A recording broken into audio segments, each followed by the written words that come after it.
Welcome back, everybody, for another deep dive. And today we're going to be looking at a recording that explores the power of the subconscious mind. Yeah. And what makes this one particularly interesting is that it kind of uses this like church setting, almost like a sermon, Uh-huh. to explore these really mind-bending psychological concepts. Yeah, it's really fascinating how this context, you wouldn't normally expect Right. that kind of environment to be talking about, unlocking this human potential. Exactly. And it gets even more intriguing when the speaker brings up this whole idea of you are God's. Right. And he's actually pulling that straight from the Bible, John 10:3-4, Yeah. where Jesus says, "Is it not written in your law? I said you are God's." It really makes you rethink where this whole concept comes from. This idea that humans have this incredible, almost divine potential is Mhm. often seen as something dangerous or even, evil or something. But here he's using, directly quoting Jesus to You have to say, flip it on its head. yeah, like what if we've been underestimating our own capabilities all along? I love where this is going. So it's like how much of what we believe about ourselves is based on like external programming versus our true, inner potential. Exactly. And the source material goes on to kind of delve deeper into this idea of programming. And he uses this really vivid analogy. He Okay. says, imagine you're asked to spell the word spot over and over again, S-P-O-T. Hmm. And then somebody asks you, what do you do at a green light? Okay. And most people will automatically say, stop. Wow. Yeah, that's crazy how easily we just fall into those patterns without even realizing it. Exactly. So think about if something as simple as spelling a word can influence our response. Right. Imagine the impact of, years of societal conditioning or negative self-talk or, limiting beliefs that we've absorbed from our environment. Yeah. It really makes you question how much of our behavior is truly our own choice Yeah. and how much is really dictated by these unconscious programs. It's been unsettling, but also kind of empowering Mm. in a way. Because if we can become aware of those programs, Yeah. maybe we can change them. That's exactly where the source material takes us. Okay. He introduces this concept of the subconscious mind as a garden. Okay. I like that. So our conscious mind is like the gardener planting seeds, which are our thoughts, Okay. in this subconscious garden. I like that. I can visualize that. So if we're constantly planting negative thoughts, Yeah, then we end up with a garden full of weeds. exactly. It's like those self-fulfilling prophecies we hear about. Like, Right. if we believe we're going to fail, we're more likely to act in ways that sabotage our success. Right. Our beliefs, especially the ones that we hold on a subconscious level, they really shape our reality. So how do we get rid of those pesky weeds and plant some nice, beautiful flowers instead?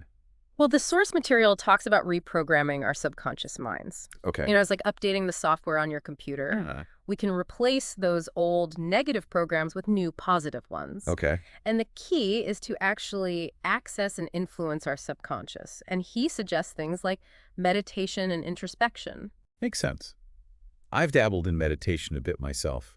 And even those few minutes of stillness can really make a huge difference in how I feel and how I react to things. Absolutely. It's about quieting that constant chatter of the conscious mind so we can really tune into the deeper wisdom of the subconscious. Right. And that's where we can really start to identify and shift those limiting beliefs that are holding us back. Now, the source material also kind of goes into some interesting territory when it talks about the role of traditional religion in all of this. Yes. And he actually argues that organized religion avoids talking about the mind out of fear. That's a pretty provocative statement. Yeah. And he uses this imagery of circumcising the ear Okay. from the Old Testament, Jeremiah 6. Okay. Now, this isn't about a literal procedure. It's more of a metaphorical cutting off Right. of external influences. It's about turning inward, exploring our own minds rather than just blindly following external authorities. Which in a way is kind of what we're doing right now with this deep dive, right? We're using this material as a springboard to explore our own subconscious patterns and potential. Yeah, and what's so compelling about this source is that it really challenges us to question those assumptions, to really look within, and to consider that we might have more power to shape our lives than we've been led to believe. And he's not afraid to make some bold claims. He flat out states that the subconscious mind is the ultimate creator, manifesting our deepest convictions. It's a powerful statement. Yeah. And it speaks to this idea that our beliefs, especially at that subconscious level, are incredibly powerful. They can attract either success or failure, happiness or misery, depending on what we're truly convinced of. So if we're all creators in a sense, the question becomes, what are we creating and are we happy with the results? That's the real challenge, isn't it? It's easy to blame our external circumstances for our unhappiness, but what if the key to change really lies in transforming our inner world? This is already blowing my mind. Yeah. But I have a feeling this is just the tip of the iceberg. There's so much more to unpack here. Yeah, it really is a journey of self-discovery. And one of the first steps on that journey is understanding the sheer power of the subconscious. The source material points out that our conscious mind, the part we're aware of, only makes up about 10% of our mental capacity. Whoa. So that means the subconscious, the part we're not always aware of, is running the show about 90% of the time?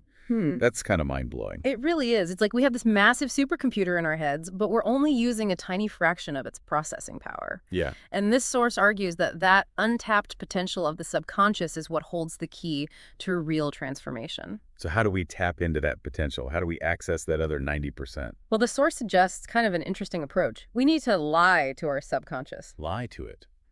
I'm intrigued. Tell me more. Well, it's not about being deceitful in a malicious way. It's more about consciously feeding our subconscious positive affirmations, even if we don't fully believe them at first. Okay. The idea is that the subconscious doesn't really distinguish between what's true and what we repeatedly tell it. So if we keep telling ourselves we're confident, even if we're feeling insecure, eventually our subconscious will start to accept that as reality. Exactly. It's like creating these new neural pathways, overwriting those old negative patterns with positive ones. And the more we reinforce those positive beliefs, the more they become ingrained in our subconscious and influence our thoughts, feelings, and behaviors. It's like brainwashing yourself with good vibes. I can get behind that. Yeah, it's a powerful technique for shifting our mindset and creating a more positive self-image.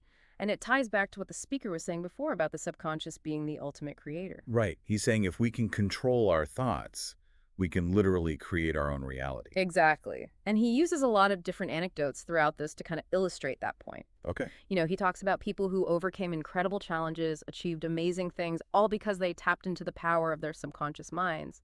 Do you remember any specific examples?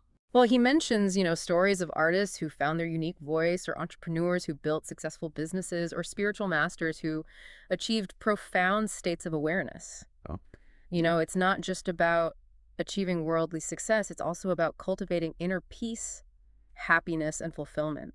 Those are some pretty compelling examples. It makes you wonder what we're all capable of achieving if we can truly harness this power. And he argues that this power is available to all of us, not just, a select few.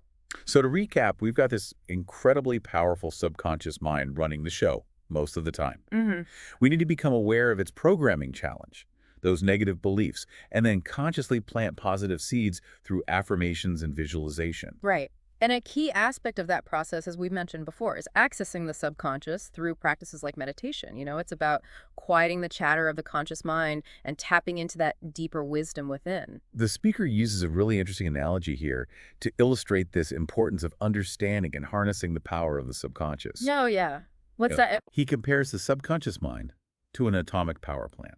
Okay. He says if we don't understand how to use it, it can be incredibly destructive. But if we can harness its energy wisely, it can illuminate our lives. Wow. That's a powerful image. It is. It really highlights the importance of what we're talking about here. This isn't just about, improving our mood or thinking more positively. It's about transforming our entire experience of life. Absolutely. And that transformation starts with recognizing the power that we have within ourselves. He's saying we have a choice. We can either be slaves to our subconscious programming, or we can become these conscious creators, shaping our reality with intention and awareness. And that's such an empowering message. It reminds us that we're not victims of our circumstances. We really do have the ability to change our thoughts, and in doing so, change our lives. So how do we become these conscious creators? Where do we start?